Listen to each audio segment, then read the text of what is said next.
नमस्कार, प्रणाम। एक देवी का गीत सुनाने जा रही हूँ। हमारे चैनल को लाइक से सब्सक्राइब जरूर करिएगा, सपोर्ट भी करिएगा, कमेंट भी कर दीजिएगा।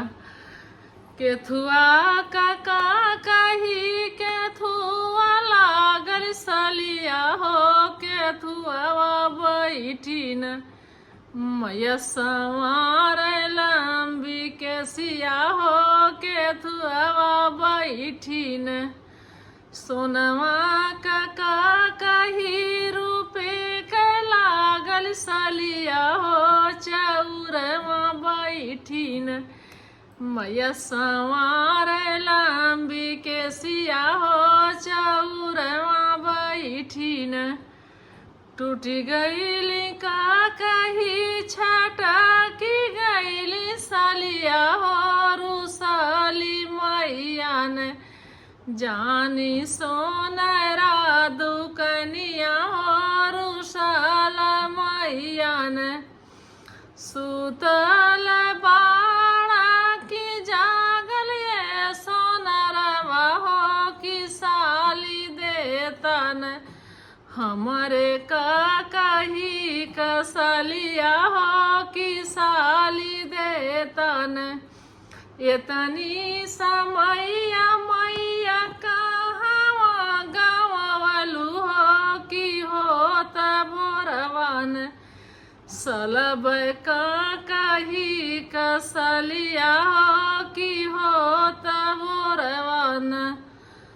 हाथी तोरी मार सोनरा वही हाथी सरिया हो, कि घोड़े तू हैरान